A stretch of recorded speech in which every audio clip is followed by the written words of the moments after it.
Let's take a winding journey through some of the most intriguing ancient structures that stretch across North America, from Ontonagon to Chaco Canyon. Join me as I explore my ancestral tribe's migrations over thousands of years.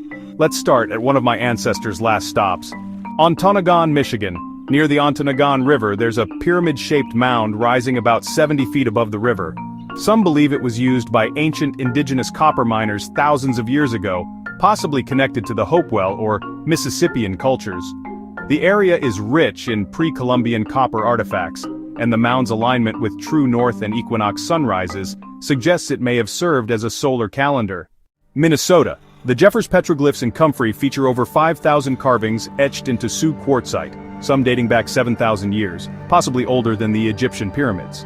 Features symbols of turtles, buffalo, and human figures sacred to Dakota, Arapaho, Cheyenne, and other native tribes. Minnesota also has effigy mounds and petroglyphs scattered across the state, including the King Coulee site and the Bradbury Brook site, which date back to the late Archaic and Paleo-Indian period. Iowa. The state is dotted with ancient burial mounds, especially those linked to the Havana Hopewell culture. Toolsboro Mounds near the Mississippi River, and Effigy Mounds National Monument in the northeast preserve ceremonial earthworks shaped like birds and bears. These were built by woodland peoples over 1,000 years ago. Nebraska. The Eagle Ridge site near Papillion revealed over 100 pits and artifacts from the Oto tribe, including bone tools, pottery, and European trade goods from the early 1700s. The Utah site, with circular earth lodges and subterranean storage pits, shows a more permanent settlement style from the same period. Monument Rocks and Castle Rock in western Nebraska are natural formations, but have long been landmarks for indigenous peoples and early travelers. Kansas. El Cuartalejo is the only known Indian pueblo in Kansas, built by Taos and Picuris refugees. Castle Rock and Monument Rocks are striking chalk formations that date back to the Cretaceous period, often surrounded by fossil-rich terrain. The state also has ancient petroglyphs and mysterious stone ruins. Oklahoma. The Spiro Mounds in eastern Oklahoma are among the most significant Mississippian sites in North America.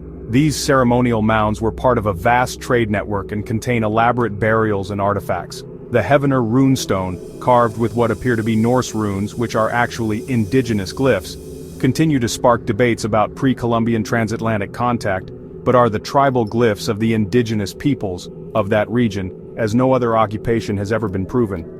The Viking myths still revolve around ideals of conspiracy theorists trying to create false historical events. Texas. In San Agustin, Mission Dolores preserves remnants of a Spanish mission built in the early 1700s. Across the state, ancient rock art sites like Hueco Tanks and Seminole Canyon showcase pictographs created by indigenous peoples thousands of years ago. New Mexico Pueblos. The ancestral Puebloans built remarkable stone dwellings and ceremonial kivas. Chaco Canyon features massive multi-story great houses aligned with celestial events. Taos Pueblo, continuously inhabited for over 1,000 years, stands as a living monument to Pueblo culture.